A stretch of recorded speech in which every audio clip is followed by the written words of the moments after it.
मेरा नाम काओ चैंग है। मैं इस चिड़ियाघर का मालिक हूँ। चिड़ियाघर अब बंद होने की कगार पर है, पर एक वीडियो ने इसे अचानक मशहूर कर दिया, क्योंकि मेरे वीडियो में दो अनोखे पक्षी थे। एक कॉकटेल तोता था जो न सिर्फ गालियां देता था बल्कि ऑनलाइन डिलीवरी भी करता था। दूसरा एक बत्तख का सरदार था जिसके पीछे 100 बत्तखें उड़ती थीं, जैसे सिर पर काले बादलों का झुंड हो, जिसका खौफ जबरदस्त था। माता पिता के अचानक चले जाने के बाद मुझे ये खस्ताहाल चिड़ियाघर संभालना पड़ा, और साथ में करोड़ों का कर्ज। जब माता पिता मुसीबत में थे तो रिश्तेदारों ने साथ छोड़ दिया। सारे कर्मचारी भी काम छोड़ गए। बस एक खूबसूरत महिला थी जो अपनी बेटी के साथ रुक गई। जैसे ही मैं चिड़ियाघर की ओर बढ़ा, तभी होस्ट का इमॉर्टल वर्ल्ड में प्रवेश मिला। आपकी पहचान बीस्ट सेक्टर के संत के रूप में है। आपको एक पुराना बीस्ट सेक्टर मिला है। कृपया इस सेक्टर को फिर से महान बनाएं। सेक्टर का विस्तार करें, शिष्यों को सिखाएं, जादुई जीवों को पालें और अपना दबदबा बनाएं। ये सभी काम सेक्टर की प्रतिष्ठा बढ़ाएंगे। हर 10 पॉइंट की प्रतिष्ठा पर एक इनाम मिलेगा। मैं खुश हो गया। ये एक सिस्टम है, लेकिन इस सिस्टम ने चिड़ियाघर को अबीस्ट सेक्टर क्यों समझ लिया? सेक्टर का विस्तार, क्या इसका मतलब चिड़ियाघर बढ़ाना है? बुनियादी ढांचा, शिष्यों को लाना, क्या ये स्टाफ भर्ती करना है? जादुई जीव पालना, क्या ये जंगली जानवरों की संख्या बढ़ाना है? प्रजनन और पालन, दबदबा बनाना, यानी चिड़ियाघर की शोहरत बढ़ाना। मुझे इसे जल्दी चेक करना होगा। मैंने सिस्टम का न्यू कमर पैक देखा। मन में कहा, गिफ्ट पैक खोलो। पैक खोलने पर मिला एक तकनीक, सेंट सन बीस्ट कंट्रोल, 3 स्पिरिट पिल्स और 3 बीस्ट स्पिरिट पिल्स। ये तकनीक सिर्फ सेंट सन्स के लिए है। स्पिरिट पिल्स जानवरों के लिए हैं जो उनके खून को शुद्ध करती हैं, बुद्धि और चेतना बढ़ाती हैं। बीस्ट स्पिरिट पिल्स भी जानवरों के लिए हैं जो शरीर में ऊर्जा लाती हैं, नसों को खोलती हैं और शरीर को मजबूत करती हैं। इन्हें देखकर मैंने तुरंत एक प्लान बनाया। पहले तकनीक सीखनी होगी। अगर मैं जानवरों को कंट्रोल कर सका तो उनके साथ कमाल करूंगा। फिर एक लाइव स्ट्रीम करूंगा जिससे संप्रदाय की शोहरत बढ़ जाएगी। सिस्टम की तकनीक तुरंत मिल गई। जरूरत पड़ने पर मैं अस्थायी रूप से बिना कॉन्ट्रैक्ट वाले जानवरों को भी कंट्रोल कर सकता हूँ। चिड़ियाघर टूटने से जानवर कम बचे थे। जब मैं सोच ही रहा था, तभी पास में एक तोता बेवकूफ बेवकूफ मुझ पर चिल्लाने लगा। गुस्से में मैंने उसे अपना पालतू बना लिया। मुझे गाली दी, अब तू मेरी सेवा कर और अपना पाप धो। जैसे ही मैंने उसे पिल्स खिलाई, अगले ही पल तोते का आकार अचानक दोगुना हो गया। उसकी चोंच लंबी और मजबूत हो गई। फिर उसने कहा, मालिक, मैं बस मजाक कर रहा था, गाली नहीं। मुझे बस यही 2 शब्द आते हैं। तोता अब विनती करने लगा।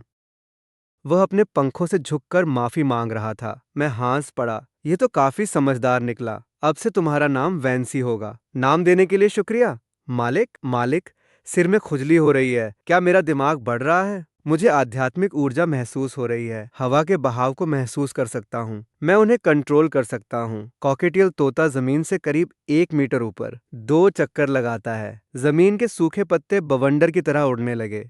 अचानक एक छोटा बवंडर बन गया। तोता किसी बुलेट की तरह तेज हुआ और ऊपर की ओर उड़ा। पलक झपकते ही कई मीटर ऊपर पहुंच गया। आसमान में ऊपर नीचे गोते लगाते हुए बेहद फुर्तीला था। हैरान होने के साथ ही मैंने अपने शरीर में बदलाव महसूस किया।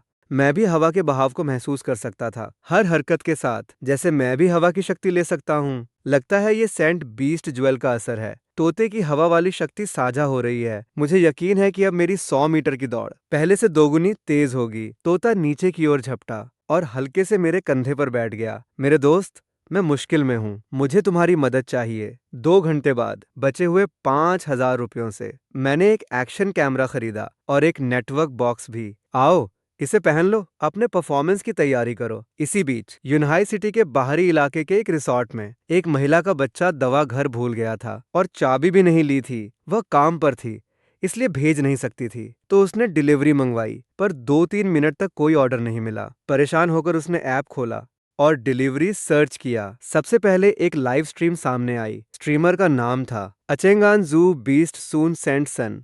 लाइव वीडियो में एक सुंदर कॉकेटियल तोता था जिसके शरीर पर कैमरा लगा था।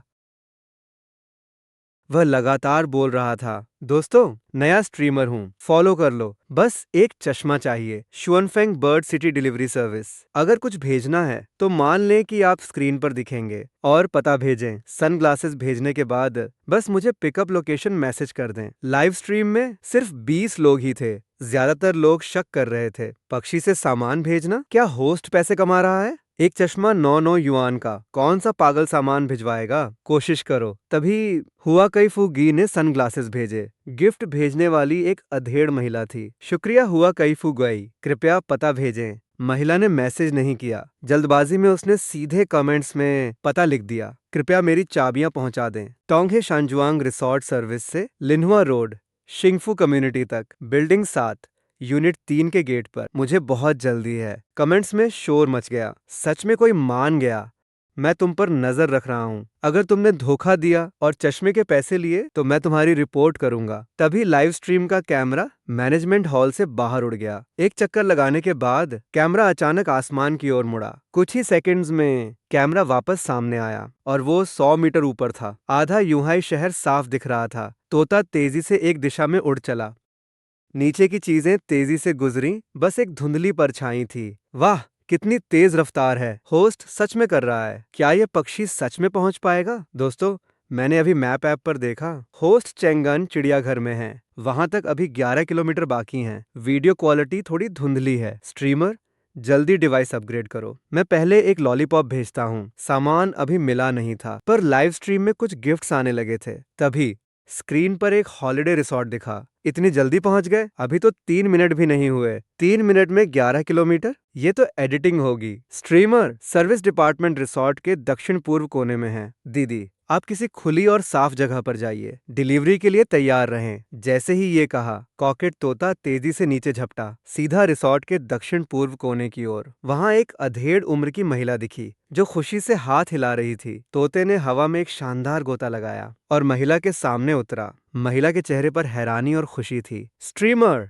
मैं ही हुआ काई फुगुई हूँ। ये रही वो चाबियां जो भेजनी है। कहते हुए उसने चाबियों का गुच्छा उठाया। पक्का पहुंचा देना, मैं लाइव स्ट्रीम पर बोल रहा हूँ। हुआ काई फुगुई इतनी उत्साहित थी कि समझ नहीं पा रही थी चाबियां कैसे दे। कितना अद्भुत है। तोते ने अपने पंजे से महिला के हाथ से चाबियां पकड़ लीं।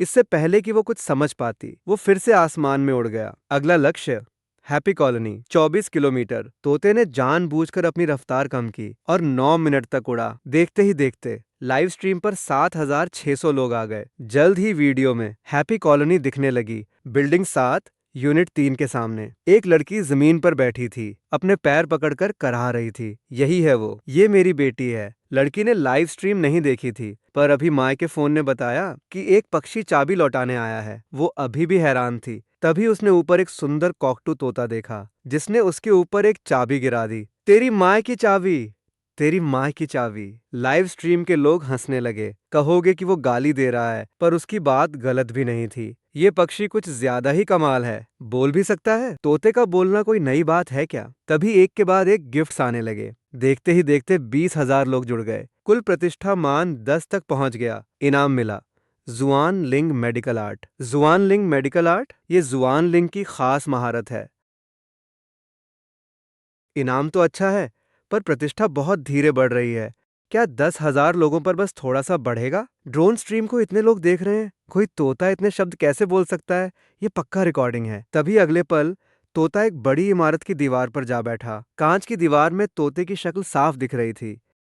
खुद को समझदार समझने वालों की बोलती बंद हो गई और सन्नाटा छा गया। बेशक कुछ लोग अब भी ड्रोन वाली बात मान रहे थे, सिर्फ जलन की वजह से। इस नकारात्मक माहौल के कारण व्यूअर्स की संख्या 2 से 3,000 पर अटक गई। फिर भी मैंने पूरा दिन स्ट्रीम किया। दोस्तों, आज की स्ट्रीम यहीं खत्म करते हैं। मैं यूनहाई सिटी के नॉर्थ 3rd रिंग रोड चिड़ियाघर में हूँ। पुश्तैनी पशु प्रशिक्षक मिलने आइएगा। कल सुबह ठीक 9 बजे फिर मिलेंगे। बाय। इतना कहकर उसने स्ट्रीम बंद कर दी।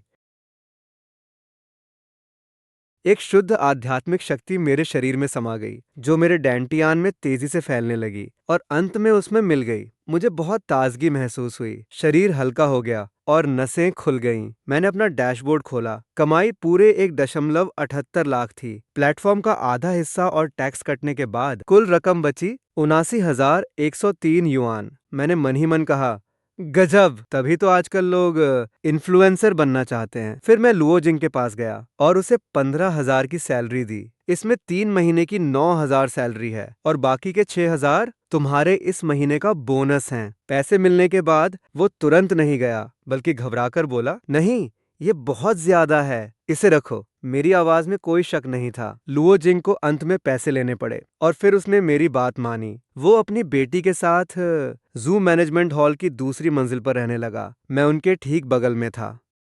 पालथी मारकर बैठते ही मेरी साधना आधी और बढ़ गई। मेरे शरीर की क्षमता और इंद्रियां काफी साफ हो गईं। तभी खिड़की के बाहर पक्षियों की चहचहाहट सुनाई दी और मैं तुरंत नीचे उतरा। वहां जमीन पर एक काला पक्षी तड़प रहा था। वो एक डू बत्तख थी। उसका आकार उस तोते से भी बड़ा था जिसने अमरता की गोली खाई थी। ये दूसरी श्रेणी का संरक्षित जीव है जो शिकारी पक्षियों से लड़ सकता है और उन्हें खा सकता है। शुरुआत में वो मुझसे नाराज था और जोर से छटपटा रहा था, पर मेरी पवित्र पशु कला महसूस करते ही वो तुरंत शांत हो गया। मैंने उसकी चोट देखी। पंख का एक छोटा हिस्सा टूट गया था और पेट पर किसी तेज धार का कट था। अगर मैं एक दिन देर से आता तो तुम नहीं बचते। तुम्हारी किस्मत अच्छी थी। दिव्य चिकित्सा से उसे बचाने के बाद मैंने अपनी पवित्र कला का उपयोग किया। वो बत्तख मेरा दूसरा आध्यात्मिक पशु बन गया। आज से तुम्हारा नाम हेचुआन होगा। तभी एक गहरी और भारी आवाज मेरे दिमाग में गूंजी। ठीक है मालिक। अगली सुबह जू के बाहर गाड़ियां आने लगीं।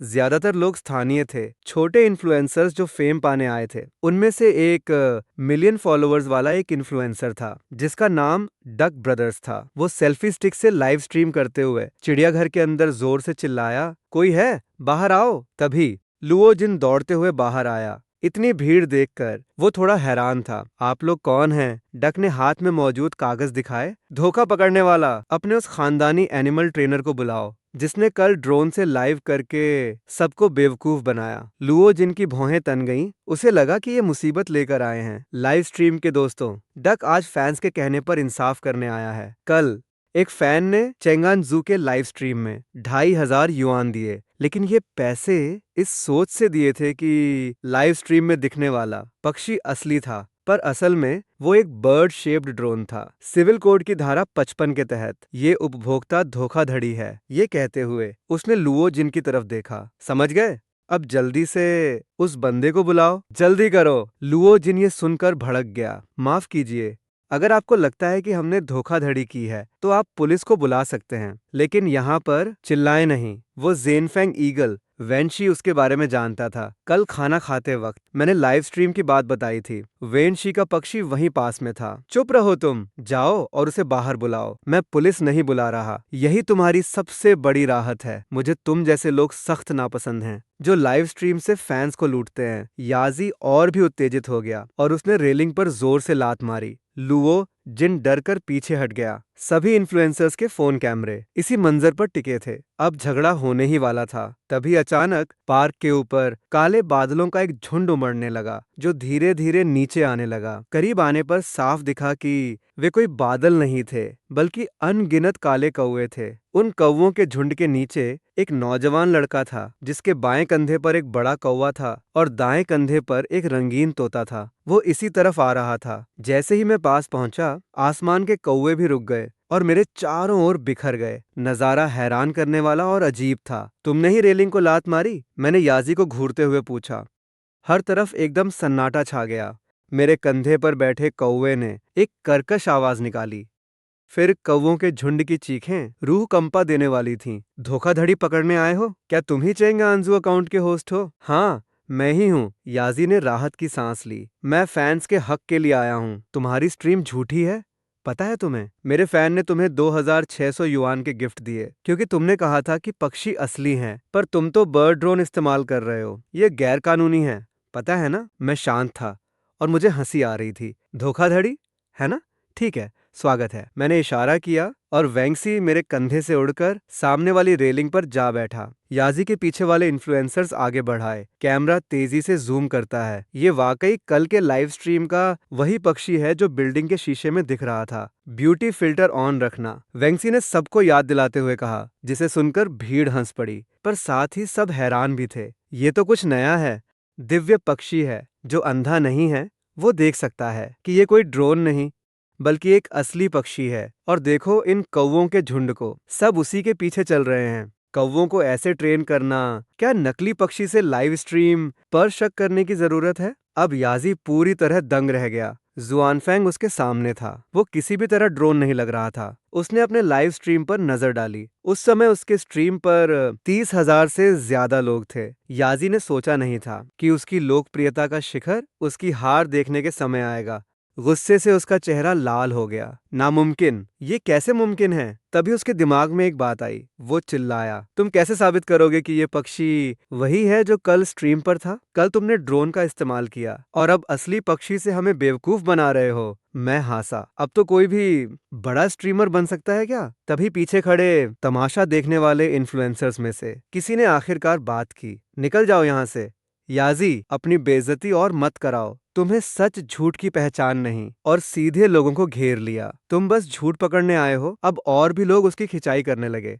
याजी के पास कहने को कुछ नहीं बचा। वो चुपचाप वहां से जाने लगा। रुक जाओ, तुमने अभी बाढ़ मारकर मेरे स्टाफ को डराया और अब बस ऐसे ही जाना चाहते हो? उनसे माफी मांगो। तभी बत्तखों के झुंड ने शोर मचाया और एक साथ उड़ गए, जैसे काले बादलों का घेरा हो। वो सब लोगों की तरफ झपटे। सब डर के मारे झुक गए। वो सारे कौवे बत्तख वाली गाड़ी पर जा बैठे। मतलब साफ था, माफी नहीं मांगी तो जाना मुश्किल है। सब एक बार फिर दंग रह गए। सारे कैमरे उन अजीब कौवों पर टिक गए। तभी वहां मौजूद सभी इन्फ्लुएंसर्स के लाइव स्ट्रीम में एक ही तरह के कमेंट्स आने लगे। अरे भाई, तुम तो ये असली मर्द है। सब कुछ एकदम सटीक है। तुम बड़े टशन में फर्जीवाड़ा पकड़ने आए। उन्होंने साथ दिया, पर नाकाम होकर तुम मुड़कर भाग निकले। बॉस हाउ, असली मर्द ताकतवर और अमीर होते हैं। बत्तख के लाइव स्ट्रीम में भी तारीफें आने लगीं।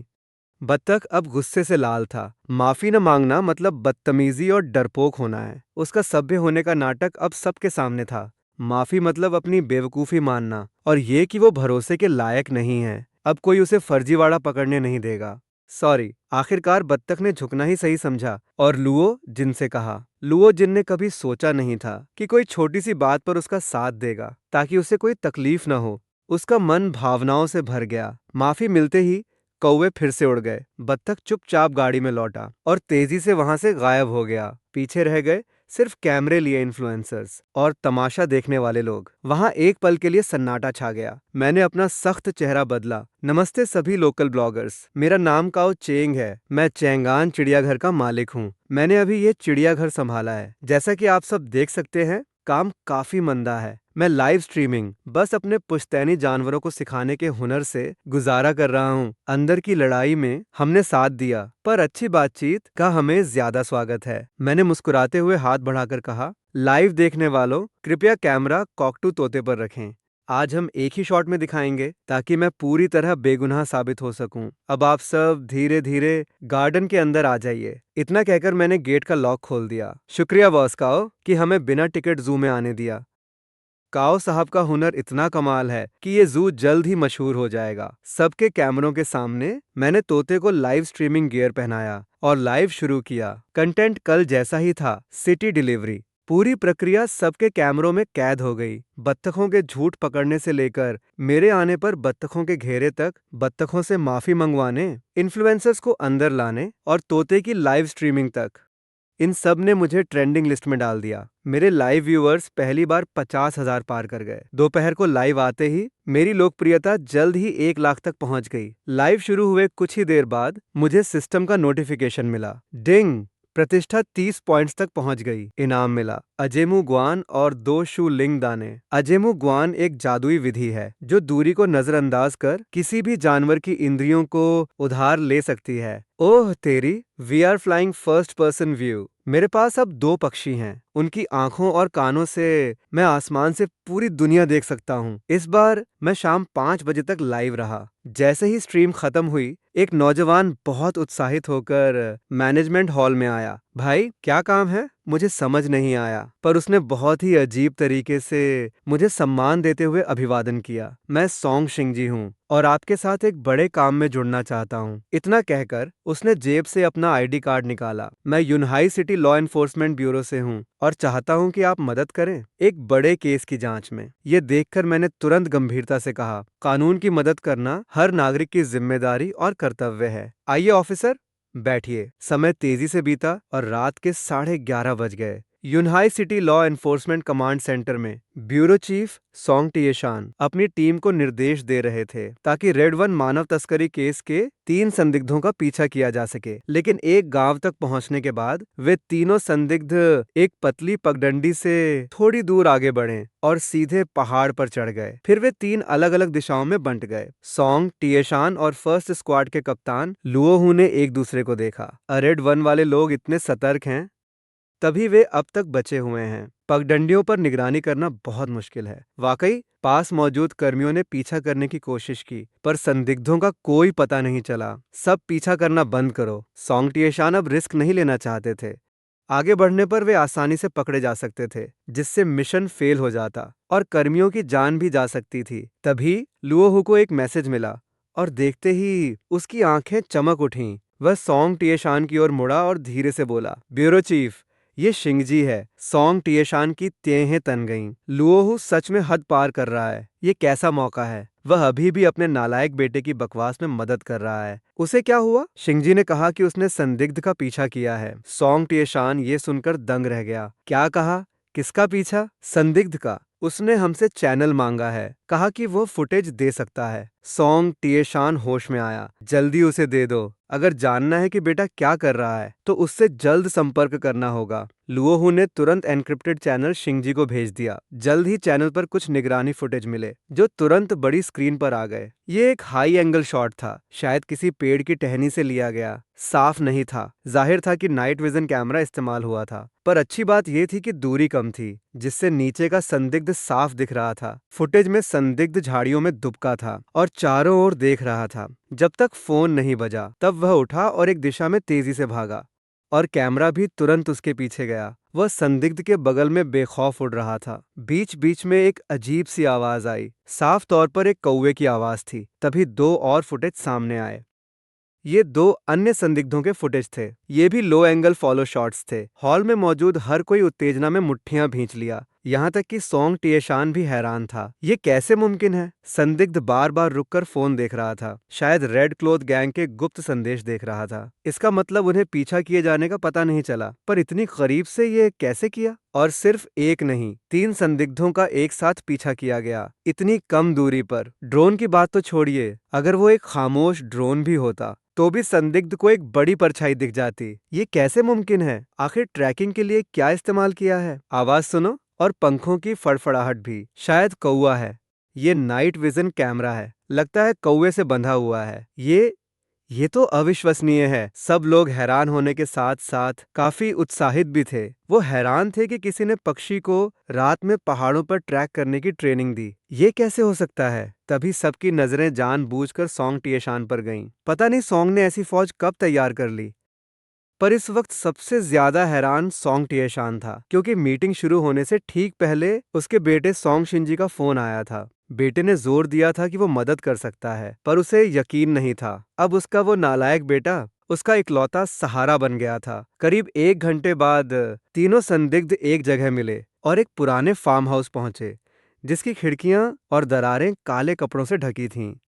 जैसे ही वो गेट के पास पहुंचे, अंदर से किसी ने दरवाजा खोल दिया। अंदर तेज रोशनी थी। आखिर मिल ही गया। कंट्रोल रूम में सब बहुत उत्साहित थे। वो 3 कौवे अभी भी काम कर रहे थे। एक काफी ऊंचाई पर उड़ रहा था, पूरे इलाके पर नजर रखते हुए। बाकी 2 छत पर जाकर बैठ गए।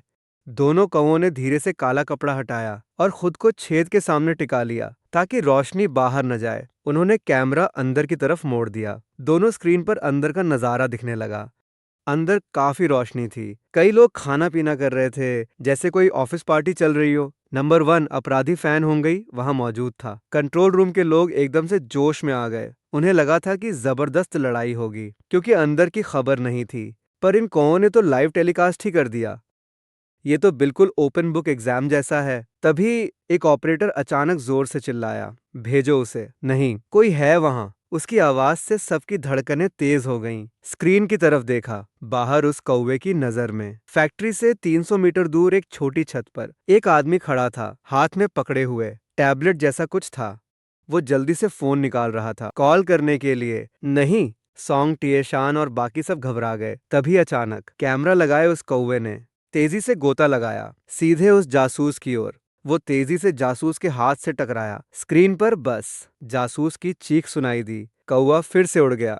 कैमरा फिर उसकी तरफ मुड़ा। जासूस का फोन टकराकर नीचे गिर गया था। वो सोच भी नहीं पाया कि कौवे ने उस पर हमला क्यों किया और सीधे छत से कूद गया। फिर फैक्ट्री की तरफ तेजी से भागा, चिल्लाते हुए कि कोई बात पूरी होने से पहले ही पास की झाड़ियों में से एक काली परछाई निकली और उसके चेहरे पर जोरदार वार किया। फिर एक धमाके के साथ वो सीधा जमीन पर गिरा और बेसुध हो गया। ये शिंगजी है। लुओहू ने जोश में सोंग टिएशान को पकड़ लिया। सोंग टिएशान ने जासूस को ढेर कर दिया और फिर जल्दी से नीचे झुका। सोंग टिएशान हैरान रह गया। उसने कभी नहीं सोचा था कि सोंग टिएशान इतना करीब होगा। मैं सोंग टिएशान हूँ, सब ध्यान दें।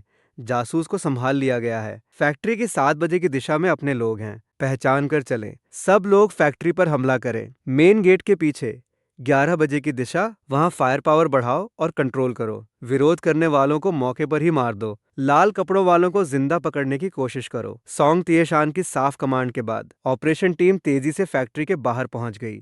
तभी अंदर मौजूद लोगों ने मॉनिटर पर किसी की आहट महसूस की, पर तब तक बहुत देर हो चुकी थी। फैक्ट्री का दरवाजा एक जोरदार धमाके से टूट गया और फिर 3 फ्लैशबैंग ग्रेनेड्स अंदर फेंके गए। हथियारबंद पुलिस बल ने अंदर धावा बोल दिया। अंदर के लोग धमाकों से पूरी तरह सुन्न हो चुके थे। टीम के सदस्य फैक्ट्री में घुसे और जो दिखा उसे वहीं ढेर कर दिया। हर तरफ अफरा तफरी मच गई। हथकड़ियां कम पड़ गईं तो सीधे जिप टाइज का इस्तेमाल किया गया। सबको सुअरों की तरह जमीन पर बांध दिया गया। हेडक्वार्टर को रिपोर्ट, लाल कपड़ों वाला गैंग पूरी तरह काबू में है। जैसे ही ये जोश भरी रिपोर्ट गूंजी, पूरे कमांड सेंटर में अचानक जश्न शुरू हो गया। सोंग तिएशान ने भी चैन की सांस ली। इस लड़ाई में इन 3 कौवों को पकड़ने का श्रेय सिर्फ सोंग शिनजिए को जाता है। अफसोस कि वो सिस्टम का हिस्सा नहीं है, इसलिए उसे इनाम नहीं मिल सकता। तो ये क्रेडिट उसके पिता के नाम चला गया। रात के 3 बज रहे थे। पुलिस कमिश्नर के ऑफिस में सोंग तिएशान ने टोकते हुए कहा, तुमने अभी कहा कि वे पक्षी चिड़ियाघर वापस चले गए।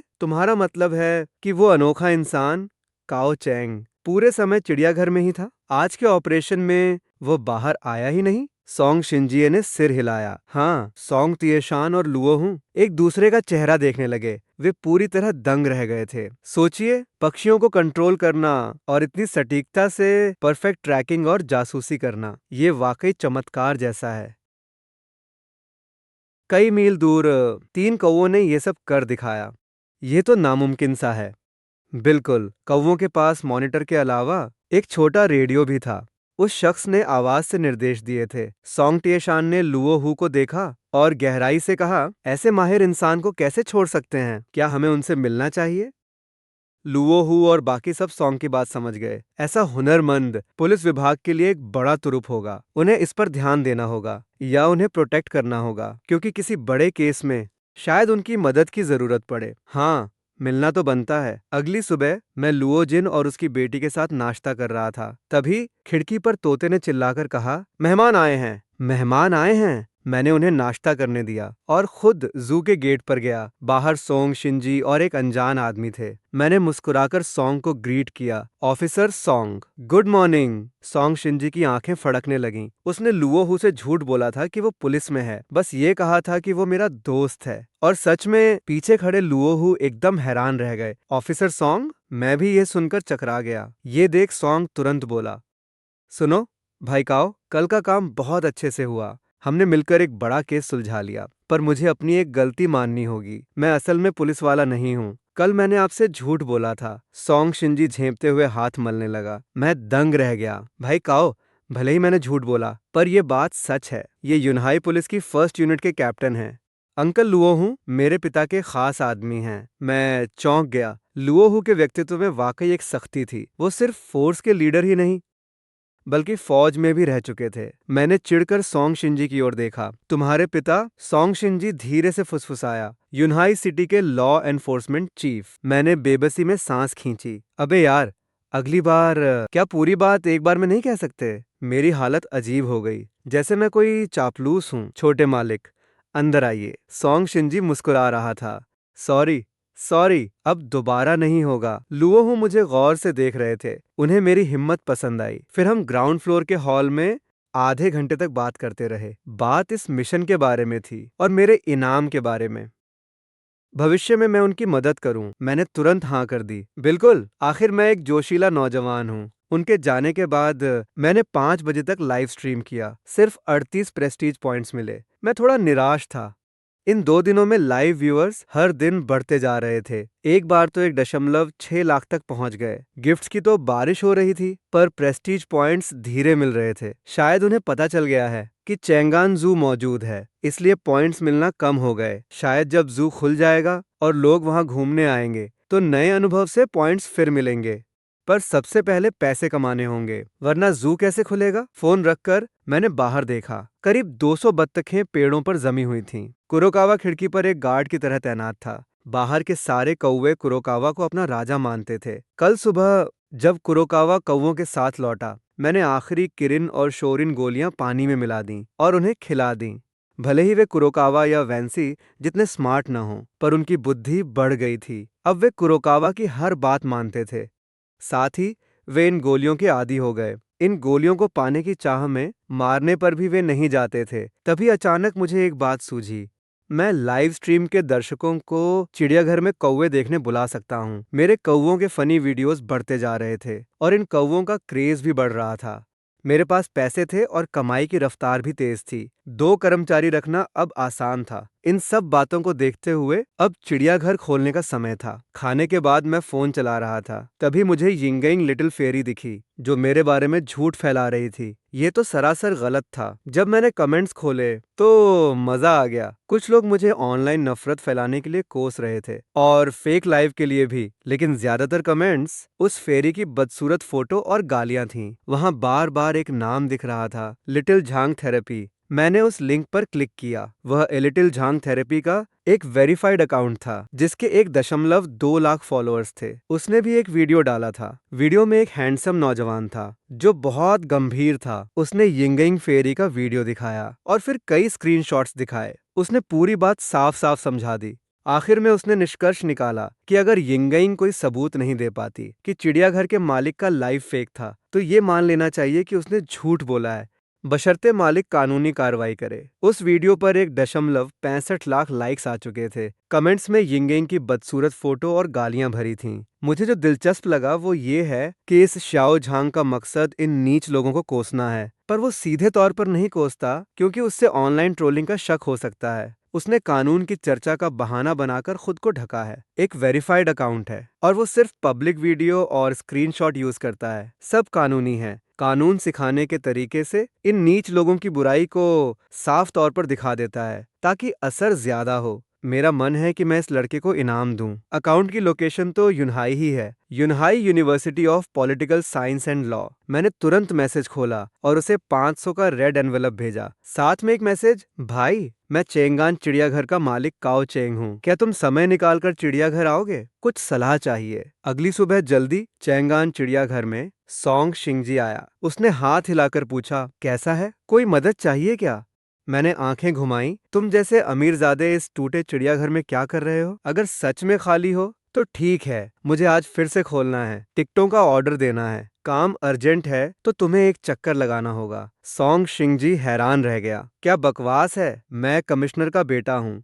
इतने छोटे काम के लिए मुझे भेज रहे हो? छोटा बड़ा कुछ नहीं है। मैंने हाथ बढ़ाकर 1,000 दिए। ये लो डिलीवरी के पैसे। सॉन्ग शिंगजी का अंदाज तुरंत बदल गया। 2 घंटे में डिलीवरी पक्की। बात पूरी भी नहीं हुई थी कि सॉन्ग शिंगजी तेजी से वहां से निकल गया। तभी वो श्याओ झांग कानून वाला, वो कॉलेज स्टूडेंट वहां पहुंचा। नमस्ते बॉस काओ, मेरा नाम झांग वेई है। मैं ही वो लिटिल झांग थेरेपी हूँ। मैंने आपका मैसेज देखा। मैं मुस्कुराया। स्वागत है, स्वागत है। चलिए अंदर बात करते हैं। मैनेजमेंट हॉल में मैं और झांग वेई बात कर रहे थे। सच में काओ भाई, मैंने कभी नहीं देखा कि कोई पक्षी को इतना ट्रेन कर सके। ये वाकई कमाल है। जो आप ए साइट पर बेच रहे हैं वो बर्ड ट्रेनिंग कोर्स बहुत महंगा है, वरना मैं जरूर खरीदता। मैं अचानक ठिठक गया। कौन सा बर्ड ट्रेनिंग कोर्स? झांग वेई थोड़ा उलझन में था। वही जो आपके ए साइट अकाउंट पर बर्ड ट्रेनिंग कोर्स बिक रहा है। 1,988 का एक कोर्स। मैंने सिर्फ एक अकाउंट बनाया था, बाकी प्लेटफॉर्म्स पर तो अभी गया भी नहीं। मैंने फोन निकाला और ए साइट ऐप डाउनलोड किया। अपना नाम सर्च किया और सच में एक अकाउंट था। नाम था चिड़ियाघर में घर। अबीस्ट मास्टर संट का अकाउंट। उसके 6.2 लाख फॉलोअर्स थे और वो एक वेरीफाइड क्रिएटर था। सिर्फ 4 दिनों में उसने 50 से ज्यादा वीडियो डाले। सब मेरे लाइव स्ट्रीम के क्लिप्स थे और उसके स्टोर में एक पुश्तैनी बर्ड ट्रेनिंग कोर्स था। कीमत 1988 प्रति कोर्स। दिखा रहा था कि 191 बिक चुके हैं। कुल कमाई 3.79 लाख। मेरी तो आंखें फटी रह गईं। मैं धीरे से बड़बड़ाया। मुश्किल से एक सिस्टम मिला, सामान खरीदा, लाइव स्ट्रीम की, पूरा दिन लगा दिया। कभी कभी खाना तक नहीं खाया और वॉशरूम जाने के लिए भी तरसा। इन दिनों में बस 3-4 लाख कमाए और इस नकली अकाउंट ने वीडियो चुराए और कोर्स बना लिया। 4 लाख कमा लिए। कमाल है यार। भाई, मुझे ये मत बताना कि ये सब तुमने किया है। देखो, क्या मैं एक्टिंग ग्रेजुएट लगता हूँ? झांग वेई ने गहरी सांस ली। भाई, तो एक बुरी खबर और है। सिर्फ यिनफू के अलावा ल्यूशु, मानशो, वैशी, यहाँ तक कि मीहो तो पर भी तुम्हारे अकाउंट और वीडियो हैं। ये कहते हुए झांग वेई ने फोन निकाला। वाकई, यिनफू के अलावा इन सभी बड़े प्लेटफॉर्म्स पर सब मौजूद थे और 2 जगह वही कोर्स बिक रहा था। साफ है कि ये ए जान का काम है। तुम कानून के जानकार हो, क्या ये गैर कानूनी है? मैंने गुस्से में पूछा। झांग वेई ने सिर हिलाया। हाँ, बिल्कुल हाँ, बस एक सही वकील ढूंढ लो। उसे जेल भेजना पक्का है। मैंने भौहें सिकोड़ी। तुम खुद कानून के जानकार हो, क्या तुम केस नहीं लड़ सकते? झांग वेई थोड़ा झिझका और मुस्कुराया। भाई, मैं अभी स्टूडेंट हूँ। बिना लाइसेंस के केस नहीं लड़ सकता। कंपनी के लिए लड़ सकता हूँ। अगर कंपनी का लीगल ऑफिसर बनूं तो कंपनी का केस लड़ सकता हूँ। सिर्फ उसी कंपनी के लिए। मैं समझ गया। छोटे, तुम भी तो नौकरी ढूंढ रहे हो ना? अगर तुम्हें बुरा न लगे तो मेरे यहाँ आ जाओ। भले ही ये छोटा सा चिड़ियाघर हो, पर अभी सैलरी मैं पूरी दूंगा। बीमा और फंड, कमीशन, बोनस, सब कुछ तुम्हें मिलेगा। झांग वेई की सांसें तेज हो गईं। नहीं भाई, मैं मना कैसे कर सकता हूँ? मुझे लगा कि आप मुझे ज्यादा आंक रहे हैं। मैं तो अभी सिर्फ एक स्टूडेंट हूँ। मेरे पास कोई अनुभव नहीं है। मैंने उसके कंधे थपथपाए। अनुभव तो काम करने से ही आता है ना? तुम मेरे साथ काम करो, गलतियां करने का पूरा मौका दूंगा, तभी तो तरक्की जल्दी होगी। मुझे झांग वेई पर भरोसा है। शायद वो छोटा है, अनुभव नहीं है, पर उसमें काबिलियत बहुत है। क्योंकि अगर ज्ञान और कॉन्फिडेंस नहीं होता तो वो ऐसा अकाउंट नहीं बना पाता और न ही यहाँ तक पहुंच पाता। सच में भाई, आप मुझे रखेंगे? क्यों नहीं, लेकिन फायदों की बात करें तो आखिर तुम एक इंटर्न हो, तो मैं शुरू में ज्यादा नहीं दे पाऊंगा। झांग वेई को इस बात का अंदाजा था। बस मुझे काम मिल जाए, चाहे इंटर्नशिप में सैलरी न मिले, वो भी मान लेता। जैसा आप कहें।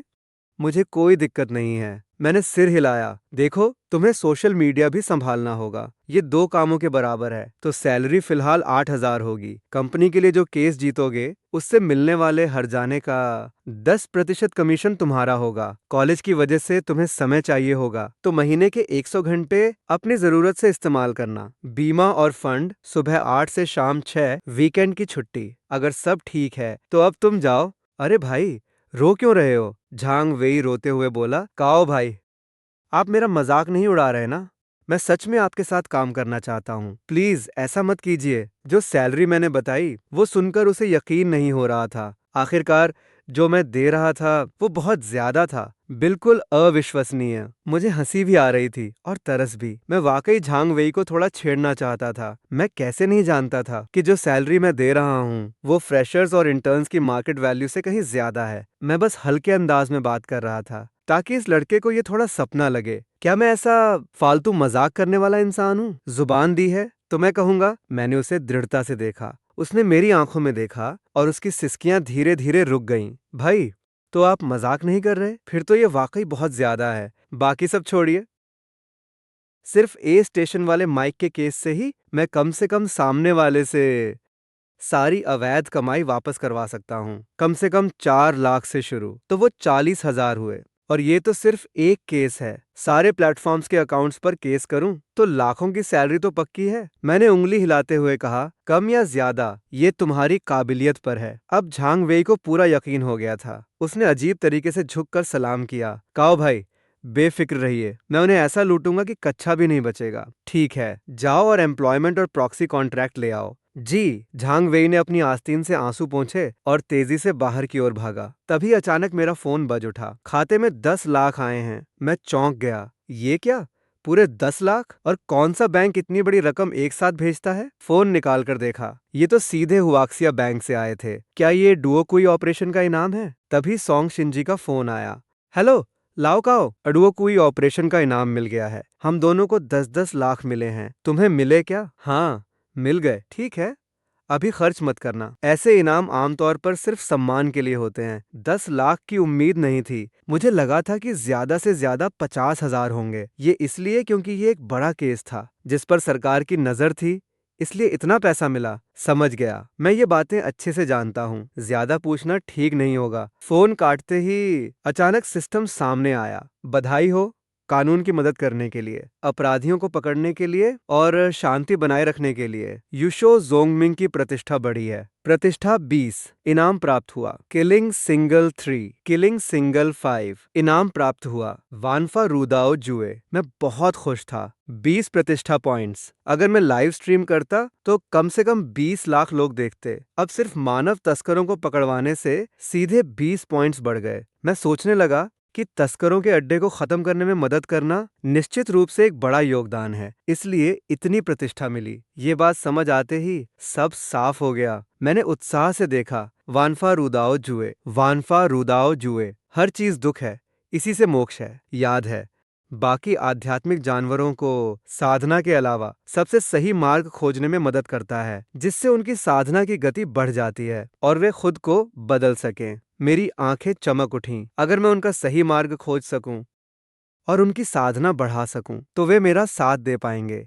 हाँ, बिल्कुल। मैंने तुरंत वन लॉ कला सीखी। तभी तोता वेनेक्सी उड़कर वापस आया, मुंह में लाइव स्ट्रीमिंग का सामान दबाए। मैंने तुरंत अपनी कला का इस्तेमाल किया। एक अजीब सी लहर वेनेक्सी की ओर भेजी। मालिक, ये क्या है? लगता है कोई अजीब ज्ञान अंदर आ रहा है। ये वन लॉ कला है। ओह, ये तो चमत्कार है। मालिक, जल्दी से मुझे कुछ वीडियो दिखाओ। वेनेक्सी ने अपना सिर हिलाया और मुझ पर चिल्लाने लगा। ये कला खास तौर पर जानवरों की साधना के लिए है। मुझे समझ आ गया, तो मेरे सारे साथी भी सीख जाएंगे। मैं हैरान रह गया। अरे भाई, मुझे नहीं पता था कि तुम सिर्फ चतुर ही नहीं बल्कि इतने लालची भी हो। हेचुआन, बाहर पेड़ पर बैठा हेचुआन तुरंत खिड़की के अंदर आया और मेरे सामने बैठ गया। हेचुआन रुको, मैंने अपनी कला से उसे टटोला। हेचुआन को तुरंत महसूस हुआ। जल्द ही उसकी गहरी इच्छा सामने आ गई। राजसी मार्ग, मैं खुश हुआ। हेचुआन का सही मार्ग अपने अधीनस्थों पर नियंत्रण बढ़ाना था। जितने ज्यादा उसके साथी होंगे, उतनी उसकी शक्ति बढ़ेगी और वफादारी बढ़ेगी, तो उसकी साधना और तेज होगी। साथ ही उसका नियंत्रण भी बढ़ेगा। साफ शब्दों में कहूँ तो वो मेरी तरह बनना चाहता है। बुरा नहीं है। अब से वो अपनी ताकत बढ़ाने के लिए इसका इस्तेमाल कर सकेगा। हेचुआन, अब अपनी ट्रेनिंग के अलावा सुबह 8 बजे से हर 2 घंटे में बत्तखों के झुंड को चिड़ियाघर के ऊपर 10 मिनट तक घुमाना होगा। बाकी समय तुम पर्यटकों से मिल सकते हो या बारी बारी से खाना ढूंढने जा सकते हो। रात 8 बजे के बाद तुम जो चाहो वो कर सकते हो। हेचुआन ने आज्ञा मानी। मेरे ऐसा करने का मकसद दरअसल बहुत सीधा है, दिखावा करना। मैं आज ही चिड़ियाघर खोलना चाहता हूँ। कौवों के अलावा चिड़ियाघर में देखने लायक कुछ नहीं है, तो कौवों को अजीब हरकतें करके माहौल बनाना होगा ताकि लोग इसे रहस्यमयी समझें, हैरान हो और इसके बारे में जानना चाहें। जब लोग शहर की मुख्य सड़कों से गुजरेंगे और उत्तरी आसमान की ओर देखेंगे, तो काले बत्तखों का झुंड बादलों की तरह गोल घूमता दिखेगा और ये हर 2 घंटे में होगा। अजीब है ना? चलो चलकर देखते हैं। हेचुआन को भेजने के बाद तभी लुओ जिन ऊपर से नीचे आई। आज हम चिड़ियाघर खोल रहे हैं, तुम टिकट काउंटर संभालो। लुओ जिन चौंक गई। उसकी समझ के हिसाब से चिड़ियाघर दोबारा शुरू करने के लिए कम से कम कुछ जानवरों को लाना होगा। भले ही फर्स्ट लेवल के न हो, पर सेकंड लेवल के तो लाने पड़ेंगे। अभी तो यहाँ सिर्फ सांप, कीड़े और पक्षी हैं। टिकट खरीदकर कौन आएगा कौवे देखने? मैं उसकी चिंता समझता था, इसलिए मैंने बाहर पेड़ पर कौवों के झुंड की ओर इशारा किया। ओह, तब लुओ जिन ने सिर हिलाया। क्या पुराने टिकट इस्तेमाल करें? 10 रुपए का एक। मैंने ना में सिर हिला दिया। मैंने नए टिकट बनवाने के लिए कह दिया है। कीमत नए टिकटों पर होगी, 100 रुपए प्रति टिकट। तो कितने? लुओ जिंग दंग रह गई। शहर के सबसे बड़े चिड़ियाघर का टिकट भी सिर्फ 100 रुपए का है। हम सिर्फ कौवे दिखाने के 100 लेंगे। लोग तो हमें सोशल मीडिया पर कोसेंगे। मैंने मेज पर हाथ मारा। तो और भी अच्छा है, बुरी शोहरत भी तो शोहरत है। तभी बात करते करते बाहर से तेज हवा के झोंके जैसा झांग वेई अंदर भागा आया। उसके हाथ में एक कॉन्ट्रैक्ट था। झांग वेई हांफते हुए मेरे सामने आकर रुका। तभी उसने देखा कि पास में लुओ जिंग खड़ी है। वो लुओ जिंग की खूबसूरती देख एक पल के लिए दंग रह गया। फिर उसने कहा, नमस्ते भाभी जी। लुओ जिंग का चेहरा लाल हो गया। मैं तो समझ ही नहीं पाया कि क्या कहूँ। कौन भाभी जी? ये तो हमारी पुरानी कर्मचारी हैं, लुओ जिंग। ये लुओ जिंग हैं। झांग वेई घबरा गया। उसने तुरंत बात संभाली। नमस्ते लुओ जिंग जी। मैंने लुओ जिंग को बताया, ये झांग वेई हैं, नए लीगल ऑफिसर हैं। अब कंपनी के सारे कानूनी काम यही संभालेंगे। लुओ जिंग ने मुस्कुराकर स्वागत किया। चलो, आखिरकार एक नया कर्मचारी मिला। फिर मैंने लुओ जिंग को तैयार होकर टिकट काउंटर पर जाने को कहा और मैंने झांग वेई के साथ कॉन्ट्रैक्ट साइन किया। जैसे ही कॉन्ट्रैक्ट साइन हुआ, शिष्य संख्या 1, सम्मान अंक 1, कुल सम्मान अंक 59, बस एक अंक और फिर इनाम मिलेगा। मैंने झांग वेई को अपने काम में लगा दिया मुकदमा शुरू करने के लिए। पार्क की चिंता करने की जरूरत नहीं थी। सुबह 10 बजे सोंग शिनजिए पहले ही टिकटें लेकर आ चुका था, जो टिकट काउंटर पर रखी थी। मैंने तुरंत लाइव स्ट्रीम शुरू की। 10 मिनट में 1 लाख से ज्यादा लोग जुड़ गए। मैंने तुरंत ऐलान किया कि आज चेंगान चिड़ियाघर फिर खुलेगा। कोई दुर्लभ जानवर नहीं है, लेकिन कौवों का झुंड है। साथ ही मैंने कैमरा आसमान में मंडराते कौवों की तरफ मोड़ा। लाइव चैट में शोर मच गया। फिर मैंने टिकट की कीमत 100 रुपए बताई। लाइव चैट में फिर से हंगामा मच गया, पर कई स्थानीय लोग अभी भी जोश में चिल्ला रहे थे कि अभी चलते हैं। जल्द ही चेंगान चिड़ियाघर के बाहर गाड़ियों की भीड़ लग गई। अंदाजन कम से कम 200-300 लोग थे। कई कौवे बोर्ड्स पर बैठे थे, रेलिंग पर और यहाँ तक कि सीढ़ियों पर भी। पर्यटक कौवों के साथ घुलने मिलने लगे, तस्वीरें खींचने लगे। कुछ तो पर्यटकों के कंधों पर बैठ गए, पोज देने लगे, जिससे पर्यटक खुशी से चिल्लाने लगे। एक महिला ऑफिस के पास एक बड़े पेड़ के नीचे आई। ऑफिस का कांच का दरवाजा बंद था। अंदर एक आदमी स्टैंड पर फोन लगाकर लाइव था। वो वही मालिक था जो वीडियो में दिखा था। महिला आगे बढ़कर दरवाजा खटखटाने लगी, पर जैसे ही वो सीढ़ियों पर चढ़ी, एक बहुत बड़ा कौवा उसके सामने से उड़कर निकला। टोंग आन्या डरकर चिल्लाई और पीछे हटी, और वो कौवा पास की खिड़की पर जा बैठा और टोंग आन्या को घूरने लगा। महिला का दिल दहल गया, क्योंकि उसे एक कौवे की नजरों में एक चेतावनी महसूस हुई, जैसे अगर उसने दरवाजा धकेला तो वो उस पर हमला कर देगा। थोड़ी देर हैरान रहने के बाद टोंग आन्या कई कदम पीछे हटी और फोन निकालकर वीडियो बनाने लगी। पहले उसने खिड़की पर बैठे कौवे पर फोकस किया, फिर कैमरा पेड़ की ओर घुमाया। उसके बाद पूरे कैंपस में तेजी से घूमा, उन कौवों की करीब से शूटिंग की और साथ साथ समझाते हुए बोला, मैं रिसर्च इंटर्न टोंग अन्या हूँ। अभी यूनहाई शहर के एक छोटे चिड़ियाघर में हूँ। यहाँ के कौवों में अजीब व्यवहार दिख रहा है। वे बड़ी संख्या में यहाँ जुटकर पर्यटकों से मिल रहे हैं और करीब से देखने दे रहे हैं। लगता है ये सब मालिक द्वारा पाले गए हैं। इंटरनेट पर वीडियो भी हैं, पर उनकी बनावट पूरी तरह जंगली है। बिल्कुल नहीं लगता कि इन्हें पाला गया है। वीडियो रिकॉर्डिंग खत्म हुई। वो इसे सीधे प्रोफेसर हुआंग को भेजना चाहता था, पर वो सिर्फ एक इंटर्न था। उसके पास प्रोफेसर का नंबर नहीं था, इसलिए उसने एक रिसर्च असिस्टेंट को भेज दिया और लिखा, senior song, please professor Huang को बता दें। असिस्टेंट सॉन्ग किंग ने वीडियो देखा और उसकी आंखें चमक उठीं। सॉन्ग किंग ने तुरंत प्रोफेसर को फोन करना चाहा, पर याद आया कि प्रोफेसर मीटिंग में हैं।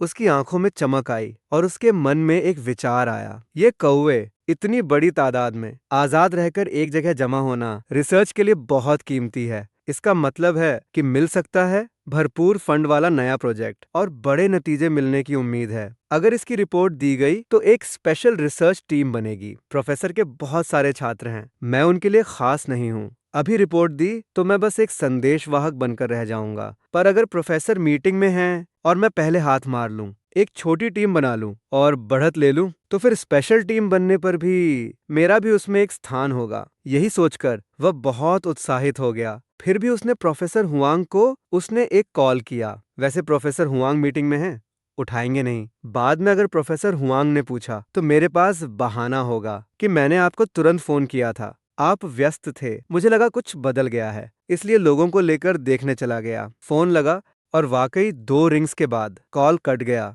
सॉन्ग किन के चेहरे पर एक मुस्कान आई। अब शुरू कर सकते हैं। अब चिड़ियाघर पहुंचकर सॉन्ग किन ने अचानक ऊपर देखा, उन उड़ते हुए कौवों की तरफ। उसने एक इंटर्न के कंधे को थपथपाया। पहाड़ों की तरफ उड़ते कौवे दिखे।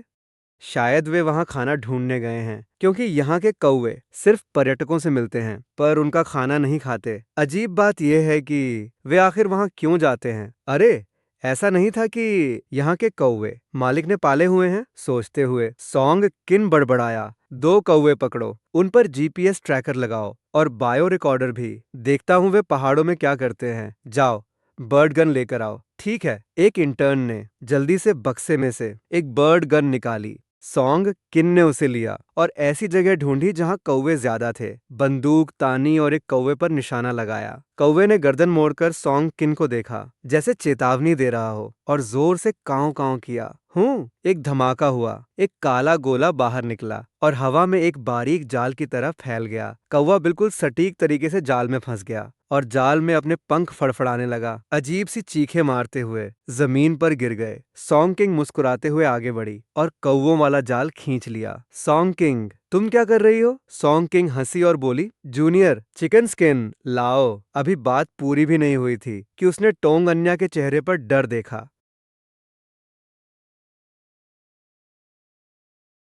हमला करने के लिए उड़ते समय एक भी कौवे ने आवाज नहीं की थी। इसलिए जब सॉन्ग किंग को पता चला तब तक बहुत देर हो चुकी थी। एक कौवा सीधा उसके चेहरे पर जा लगा। अगर सॉन्ग किंग ने आंखें बंद न की होती तो वो सीधा उसकी बाईं आंख पर लगता। फिर अनगिनत पंखों और पंजों की मार पड़ी। उसके शरीर पर कौवों का वो शोर बहुत भयानक था।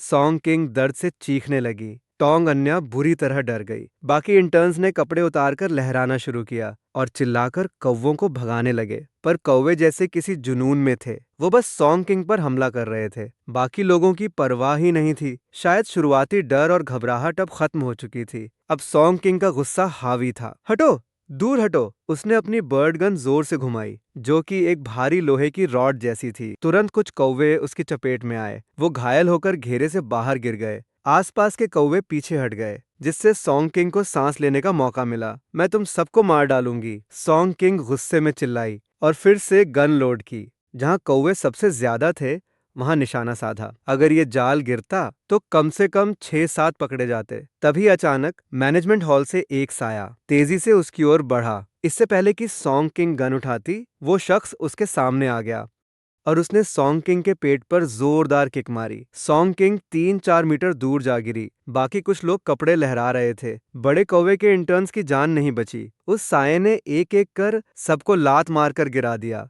रफ्तार इतनी तेज थी कि आम इंसान रिएक्ट ही नहीं कर पाया। शुक्र है कि टोंगानया दूर था, वरना उसे भी एक लात पड़ जाती। मैंने सॉन्ग किंग और उसके साथियों को घूरा। अभी लाइव स्ट्रीम खत्म हुई थी और मैं सोच रहा था कि रिसर्च इंस्टीट्यूट के लोग आए हैं तो मुझे उनसे मिलकर हेलो कहना चाहिए। पर ऑफिस से निकलने से पहले ही हेचुआन ने मुझे यहाँ के हालात बता दिए थे। तुम्हारी हिम्मत कैसे हुई यहाँ इतनी बदतमीजी करने की? सॉन्ग किंग कुछ बोल नहीं पाया। एक इंटर्न जमीन पर दुबका हुआ अपना सीना सहलाते हुए चिल्लाया, हम एग्रीकल्चर रिसर्च इंस्टीट्यूट से हैं। तुमने एक रिसर्चर को मारा है। मैंने तुम्हें अंदर आने दिया बिना किसी टिकट के, और तुमने मेरे कौवों पर हमला किया। तुम्हें क्या पता, हम बस ट्रैकर लगाना चाहते थे ताकि रिसर्च कर सकें। रिसर्च? क्या मैंने तुम्हें रिसर्च की इजाजत दी? अब तक सॉन्ग किंग को होश आ चुका था। वो गुस्से से आग बबूला हो गया। हम एकेडमिक रिसर्च कर रहे हैं। क्या मुझे तुम्हारी इजाजत चाहिए? तुम्हारी क्या औकात कि तुम मुझे रोको? तुम आखिर हो कौन? बस एक कौवे पालने वाले। तुम्हारी हिम्मत कैसे हुई मुझे मारने की? सॉन्ग किंग की दहाड़ अभी खत्म भी नहीं हुई थी कि मैंने उसके चेहरे पर एक और लात जड़ दी। सॉन्ग किंग बेबसी में जोर से चिल्लाया, तुमने बहुत बड़ी गलती की है, बहुत बड़ी गलती। मैं अभी पुलिस को बुलाता हूँ। रिसर्चर्स को पीटने के जुर्म में मैं तुम्हें जेल की सलाखों के पीछे डाल दूंगा। तुम्हारी जिंदगी बर्बाद कर दूंगा। सॉन्ग किंग ने फोन निकाला और नंबर डायल करने लगा। बाकी इंटर्न्स, उन्हें अब समझ आ गया था और सब सॉन्ग किंग के पास जमा हो गए। सब मुझे घूर रहे थे। वहीं तुंग आन्या मन ही मन उसे कोस रही थी कि कितना बेवकूफ है ये। क्या तुम्हें दुनियादारी की समझ नहीं है? वो काओ चैंग तुम्हारी किसी बात से नहीं डरता, तुम्हारी इस बकवास रिसर्चर पहचान से। वो तुरंत 2 कदम आगे बढ़ा मुझसे सफाई देने की कोशिश में, पर मैंने उसे एक ठंडी नजर से देखा और घायल कौवों की जांच करने लगा। उनमें से एक कौवा बहुत बुरी तरह घायल था। मैं इन लोगों के सामने अपनी जादुई चिकित्सा नहीं दिखा सकता था। मैंने तुरंत उस घायल कौवे को उठाया और तेजी से ऑफिस हॉल की ओर बढ़ा, पर सोंग किंग और उसके साथियों को लगा कि मैं डर गया हूँ। छुपो, कहीं भी छुपो, कोई फायदा नहीं। ओंग किंग गुस्से में मुस्कुराया। बाकी इंटर्न्स ने उसकी चोटों में मदद की। जब मैं कौवों का इलाज कर बाहर आया तो वहां 2 पुलिस ऑफिसर थे। मैंने शांति से कहा, ऑफिसर साहब, आप तो बहुत जल्दी आ गए। पुरुष ऑफिसर ने सख्ती से पूछा, क्या तुमने इन्हें मारा है? मैंने सबको हैरान करते हुए सिर हिलाया। हाँ। ऑफिसर दंग रह गया। ये अंदाज तो काफी घमंडी है। तभी मैंने आगे कहा, ये कौवे लेवल 2 संरक्षित वन्य जीव हैं। वे मेरे चिड़ियाघर में मजे से थे, पर जैसे ही मैं बाहर निकला मैंने देखा दोनों ऑफिसर अचानक कांपने लगे। उनकी आंखें हैरानी से फटी रह गईं। जिसने चिल्लाकर कहा था वो शायद डायरेक्टर का बेटा सोंग शिंग जी है, और उसके पीछे भीड़ के बीच में शायद खुद डायरेक्टर सोंग तिये शान हैं, और उनके पीछे लुओहू, कियान वेइमिंग और झो युएमिंग, सब पुलिस विभाग के बड़े अधिकारी थे। सब उनके सबसे बड़े बॉस थे। अब उन दोनों को कुछ सूझ नहीं रहा था। वे तेजी से आगे बढ़े। वे सीधे खड़े हुए और एक साथ चिल्लाए, सर। सोंग तिये शान थोड़े हैरान थे। यहाँ 2 ऑफिसर कैसे आए? उन्होंने पूछा। तुम लोग कौन हो? दोनों ने जवाब दिया, हुआईबेई पुलिस स्टेशन से ऑफिसर चेन जियाओ और वांग हे रिपोर्ट कर रहे हैं। सोंग तिये ने उनके पीछे देखा और उनके माथे पर बल पड़ गए। उन्होंने खून से लथपथ सोंग किंग को देखा। यहाँ क्या हुआ है? सर,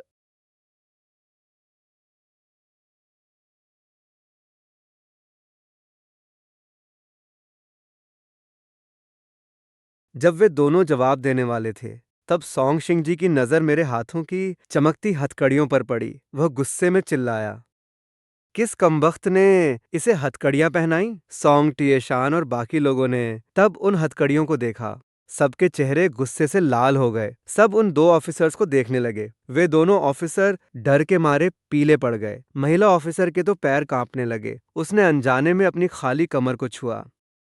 वहां शहर के बड़े अधिकारी थे। वे तुरंत समझ गए कि उसका सामान गायब है। उसकी कमर पर हथकड़ियां नहीं थीं। सोंग टिएशान बहुत नाराज हुए। ये क्या बकवास है? आज मैं खुद सबको लेकर आया हूँ। अपना जरूरी काम भी छोड़ दिया ताकि उन्हें सम्मान दे सकूं। इनाम देने के साथ साथ वो इस खास आदमी से रिश्ता बनाना चाहते थे। पर अब देखो, इन दोनों ने सब गड़बड़ कर दिया। इसे हथकड़ियां क्यों लगाईं? सोंग टिएशान ने कड़ाई से पूछा। उनका अंदाज बहुत खौफनाक था। चेन जियाओ और वांग हे सहम गए। वे हकलाने लगे।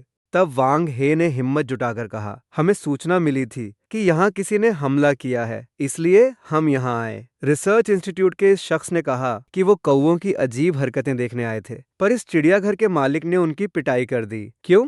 उसने उन्हें क्यों मारा? मालिक का कहना है कि उसने उन्हें कौवों पर हमला करते देखा, और कौवे संरक्षित वन्य जीव हैं, इसलिए उसने जुर्म रोकने के लिए उनकी पिटाई कर दी। पर क्या उन्होंने सच में कौवों पर हमला किया? वांग हे ने घबराहट में थूक निकला। मुझे नहीं पता। पता नहीं तो किस हक से उन्हें पकड़ा? वांग हे डर के मारे कांपने लगा। मैंने नहीं पकड़ा, वो खुद पकड़ना चाहता था। मालिक ने कहा कि पहले सीसीटीवी देख ले ताकि मामला साफ हो जाए। पर चेन जियाओ ने कहा कि वो खुद देख लेंगी और उसे बिना शर्त सहयोग करने को कहा। फिर उसने उन्हें हथकड़ियां पहना दी। चेन जियाओ का चेहरा अब सफेद पड़ चुका था। उसे एहसास हुआ कि आज बड़ी मुसीबत हो गई। उसने सपने में भी नहीं सोचा था कि अपनी पावर का गलत इस्तेमाल सिटी ब्यूरो के बड़े अफसरों के सामने पकड़ा जाएगा। पहले इन्हें आजाद करो, सोंग टिएशान ने गुस्सा दबाते हुए लुओहू को आदेश दिया। लुओहू ने चाबियां निकाली। सोंग शिंजिये से सब्र नहीं हुआ। उसने चाबियां छीनी और ताला खोलने बढ़ा। पर मैं इधर उधर देखते हुए सोंग शिंजिये की चाबियों से बचकर घूमने लगा। सोंग शिंजिये धीरे से बोला, अरे भाई, नाटक मत करो। हम दोनों वहीं गोल गोल घूमने लगे। सोंग टिएशान और बाकी सब दंग रह गए। ये लड़का तो नखरे दिखा रहा है, पर वो समझ भी सकता था। हाँ, सही है। अगर मैंने अभी सिटी ब्यूरो की मदद की और एक बड़ा केस सुलझाया, पर मुझे कोई इनाम न मिला और मेरे पाले हुए कौवों पर हमला हुआ, मैंने उन्हें रोकने की कोशिश की और बदले में ब्यूरो वालों ने मुझे ही पकड़ लिया, तो ये कितनी बड़ी बेइज्जती है। शुक्र है मैंने उन्हें चाकू नहीं मारा। वो हमसे कुछ मांग रहे हैं। सोंग तिएजी ने हथकड़ी नहीं खोली, बल्कि मेरी जेब से फोन निकाला और फेस लॉक से खोल लिया। फिर फुर्ती से सीसीटीवी ऐप खोला। तिएजी ने तुरंत वीडियो ढूंढा और सोंग तिएशान को दिखाया। वीडियो देखने के बाद तिएशान और बाकी सब आग बबूला हो गए। इन लोगों ने सच में कौवों पर गोलियां चलाईं और कौवों के झुंड से भिड़ गए, कई कौवों को घायल कर दिया। ये तो हद है। इन कौवों ने अभी अभी बड़ी मदद की है। अगर मैं और कौवे न होते तो तिएशान की जान खतरे में होती। लाओ इसे, सबको गिरफ्तार करो। जब उन्हें बाहर ले जाया गया, चिड़ियाघर के गेट पर सब दंग रह गए। दर्जनों फूलों के गुलदस्ते और पौधे दोनों तरफ सजे थे, जिन पर लिखा था उद्घाटन की बधाई जैसे संदेश। और सबसे बड़े दो गुलदस्तों पर साफ लिखा था सॉन्ग तिएशान। पीछे देखो, लुओहू, कियान वेइमिंग, झो यूएमिंग और बाकी सब सिटी पुलिस के बड़े अफसर थे। तिएशान और उसके साथी बधाई देने आए थे। नामुमकिन, तिएशान और उसके साथी बधाई देने आए थे। चिड़ियाघर के अंदर तिएजी ने मेरी हथकड़ी खोल दी थी। तिएशान ने हाथ बढ़ाते हुए कहा, हम आज तुम्हारे उद्घाटन की खुशी में और तुम्हें सम्मानित करने आए हैं। सोचा नहीं था कि मुलाकात ऐसे होगी। वाकई मुझे खेद है। मैंने उनका मजबूत हाथ थामा। माफी तो मुझे मांगनी चाहिए। तिएजी ने पहले फोन किया था, मैं थोड़ा व्यस्त था, कृपया मुझे क्षमा करें। मैनेजमेंट हॉल से निकलने से 2 मिनट पहले ही मुझे सॉन्ग शिंग जी का फोन आया था। उसने कहा कि उसके पिता कुछ लोगों के साथ आ रहे हैं, ओपनिंग सेलिब्रेट करने और मिलने के लिए। मुझे यही पता था, इसलिए मैंने चेन जियाओ को आराम से काम करने दिया। सॉन्ग तिएशान और बाकी लोगों ने भी नहीं सोचा था कि मैं इतना मिलनसार हूँ। लगता है ये लड़का समझदार है, हर चीज अपनी जगह है। मैंने सबको मैनेजमेंट हॉल में बुलाया। इसे इनाम कहा गया, पर असल में ये सिटी ब्यूरो की मेरे लिए बनाई एक खास मेडल थी। ये एक सुनहरे लाल रंग की प्लेट थी, जिसका आकार एक कढ़ाई वाली गेंद जैसा था। किनारे भी वैसे ही थे। पीछे तारीख लिखी थी और Unai city law enforcement bureau लिखा था। मेरे खास योगदान के लिए सिर्फ 2 ऐसे मेडल थे, एक मेरा और एक सॉन्ग शिंग जी का। इनाम देने के बाद सॉन्ग तिएशान ज्यादा नहीं रुका। मैंने अपनी बातों से दादाजी को एक महान बीस्ट मास्टर बना दिया। वैसे भी सॉन्ग तिएशान और उसके लोग मुझसे मिलने आए थे, ताकि मेरा स्वभाव देख सकें और अच्छे संबंध बना सकें। सॉन्ग तिएशान के जाने के बाद मैं पार्क में टहलने लगा। आज टिकटों से 30,000 मिले। बुरा नहीं है, आगे और भी बेहतर होगा। मैं लुओ जिन को खाने के लिए बुलाने ही वाला था। तभी मैंने पार्क के कोने में एक पेड़ के नीचे देखा। एक लड़की काले गाउन में थी, जो खाने से कौवों को अपनी ओर बुला रही थी। उसके ठीक सामने एक स्टैंड पर फोन लगा हुआ था, शायद अच्छी फोटो खींचने के लिए। सच कहूं तो वो काला गाउन और काले कौवे एकदम परफेक्ट लग रहे थे, और उसकी गोरी टांगों का वो नजारा एक गहरा कंट्रास्ट बना रहा था। पर जैसे ही चेहरा देखा, मुझे बहुत गुस्सा आया। लानत है, ये वही औरत है। क्या ये वही औरत नहीं है जो दिन में रिसर्च इंस्टीट्यूट वालों के साथ थी? लगता है वह भी कोई रिसर्चर है। जब हमने टीशान और उन लोगों को पकड़ा, तब ये औरत वहां नहीं थी। शायद उसे अंदाजा हो गया था कि मामला बिगड़ जाएगा। सोचा नहीं था कि कपड़े बदलकर फिर आ जाएगी। तुम्हें लगा कि भेष बदलकर मैं तुम्हें पहचान नहीं पाऊंगा? तुम बाहर निकलो, मैं जोर से चिल्लाया, जिससे वो लड़की सहम गई। तभी उसके चेहरे पर एक प्यारी मुस्कान आई। उसने हाथ जोड़े और चापलूसी भरी हंसी हंसी। बॉस, आप आखिरकार आ ही गए। मैं आपसे विनती करती हूँ, इन कौवों को कुछ फोटो खिंचवाने के लिए कहिए ना, प्लीज। मैं पूरा दिन से खींच रही हूँ, पर कुछ खास नहीं आया। मैं चिढ़ गया। मैंने कहा, बाहर निकलो। क्या तुम्हें सुनाई नहीं दिया? अब से तुम्हारे इंस्टीट्यूट के लोग यहाँ नहीं आ सकते। लड़की को तुरंत समझ आ गया कि बात क्या है। वह अपनी ड्रेस संभालते हुए तेजी से पास आई और हाथ हिलाकर बोली, नहीं नहीं नहीं बॉस, आप गलत समझ रहे हैं। वो चश्मे वाली मेरी बहन है। उसका नाम तुंगन्या है, मेरा नाम तुंगनकी है। हम जुड़वा हैं, पर मैं उसके जैसी बिल्कुल नहीं हूँ। जब से हम माँ के पेट से बाहर आए, हमारी पटती नहीं है। मैंने अपनी भौहें सिकोड़ी। पास आने पर मैं महसूस कर सका कि ये और वो चश्मे वाली अलग अलग इंसान हैं। वाकई ये जुड़वा बहनें थीं, लेकिन इस छोटी बहन और बड़ी बहन का मिजाज जमीन आसमान का फर्क था। बड़ी बहन एक गंभीर टॉपर थी। छोटी बहन काफी चुलबुली और ग्लैमरस थी। जहाँ बड़ी बहन, वहाँ छोटी भी। तुम्हें तुम्हारी बहन ने कौवों की फोटो खींचने भेजा है ना? तोंग आनकी ने सिर हिलाया। नहीं नहीं, मैं एक ब्यूटी डांसर हूँ, यानी वो जो खूबसूरती और डांस को एक साथ मिला दे। ये मेरा अपना स्टाइल है। ऐसा कहते हुए उसने मुझे अपना प्रोफाइल दिखाया। 15,80,000 फॉलोअर्स। मैंने उसके कुछ वीडियो देखे। बोल्ड डांस करने वाली इन्फ्लुएंसर, ब्यूटी डांसर। बोल्डनेस भी तो खूबसूरती है, और खूबसूरती पर रिसर्च करना जरूरी है। रोजी रोटी का सवाल है, इसमें कोई शर्म नहीं। फिर उसने अपनी गैलरी खोली और आज की तस्वीरें और वीडियो दिखाए।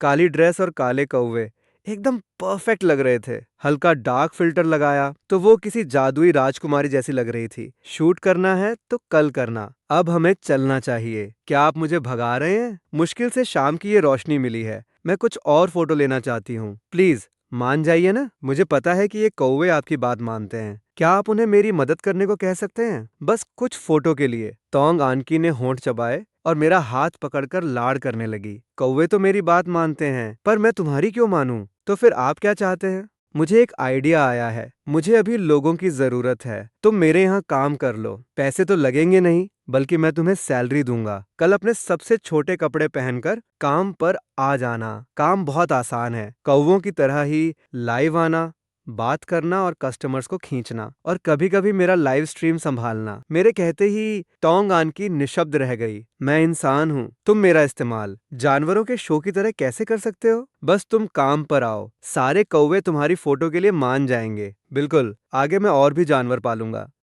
प्यारे, सुंदर और खूंखार सब होंगे, कर्मचारी लाभ के तौर पर। जितनी चाहो फोटो खींचो। ठीक है, मैं मानती हूँ। जैसे ही मैं ऊपर पहुंचा, जोंगमेई प्रतिष्ठा जोंगमेई प्रतिष्ठा अब 60 है। इनाम मिला, ईजान साधना। मैं बहुत खुश हुआ। तभी एक शक्तिशाली ऊर्जा शरीर में समाई। मुझे लगा कि ऊर्जा पर मेरा नियंत्रण और शरीर की क्षमता एक नए स्तर पर पहुंच गई है। लियन की मध्य चरण। यह एहसास अद्भुत है।